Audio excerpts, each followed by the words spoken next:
बोले बचन बानी सर बसु से, हित परिणाम सुनत शशि रसु से।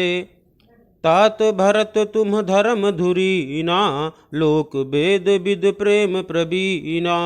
अर्थात तदनुसार ऐसे वचन बोले जो मानववाणी के सर्वस्व ही थे, परिणाम में हितकारी थे और सुनने में चंद्रमा के रस अमृत सरीखे थे। उन्होंने कहा, हे तात भरत, तुम धर्म की धुरी को धारण करने वाले हो, लोक और वेद दोनों के जानने वाले और प्रेम में प्रवीण हो।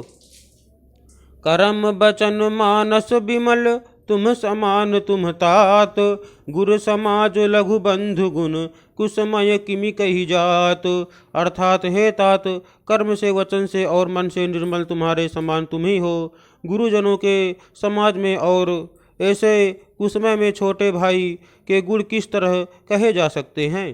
जानहु तात तरनि कुल रीति, सत्य संध पितु कीरति प्रीति। समहु समाजु लाज गुरुजन की, उदासीन हित अनहित मन की। अर्थात हे तात, तुम सूर्यकुल की रीति को, सत्य प्रति के पिताजी की कीर्ति और प्रीति को, समय समाज और गुरुजनों की लज्जा मर्यादा को, तथा उदासीन मित्र और शत्रु सबके मन की बात को जानते हो।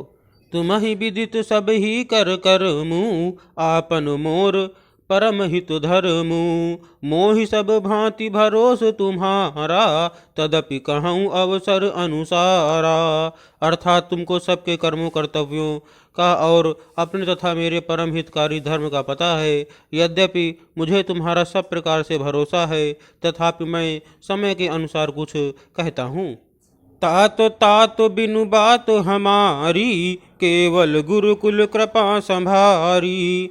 न तरु प्रजा परिजन परिवारु, हम ही सहित सब होत खुआरू। अर्थात हे तात, पिताजी के बिना उनकी अनुपस्थित में हमारी बात केवल गुरुवंश की कृपा ने ही संभाल रखी है, नहीं तो हमारे समेत प्रजा कुटुंब परिवार सभी बर्बाद हो जाते।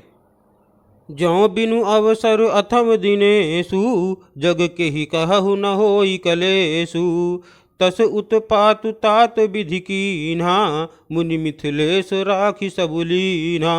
अर्थात यदि बिना समय के संध्या से पूर्व ही सूर्य अस्त हो जाए तो कहो जगत में किसको क्लेश न होगा। हे तात, उसी प्रकार का उत्पात विधाता ने यह पिता की असामयिक मृत्यु किया है, पर मुनि महाराज ने तथा मिथिलेश्वर ने सबको बचा लिया।